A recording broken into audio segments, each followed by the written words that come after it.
Ces dernières années, les échanges entre la Chine et les autres pays se sont intensifiés avec la popularisation des concepts chinois sortir et importer.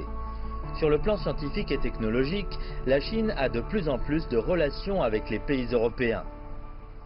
科学的起源，我们从某种意义上讲，是从欧洲起来的。开创现代科学技术的这些人，基本上都是在欧洲。 Liu Zewen a passé son doctorat en France dans les années 1990. En tant qu'expert en microélectronique, il connaît bien l'état de la coopération sino-européenne dans son domaine. 中欧合作在发展的因为这个空间非常大，欧洲的大多数国家都表达了他们跟中国进行持续进行交流，他们愿望是这样的，那我们也有这样的愿望。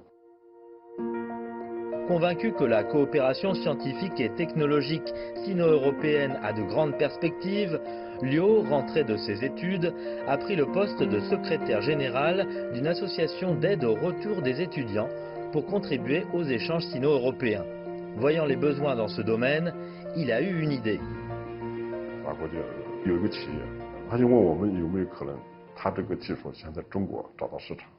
法国使馆也说，能不能送一点年轻人给你们？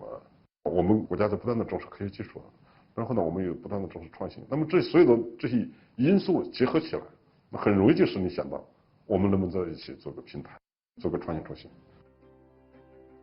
Quand Liu se rappelle de son séjour en France, il est toujours impressionné par la capacité d'innovation des scientifiques européens, ce qui lui a fait prendre conscience de l'importance des échanges de talents et de ressources.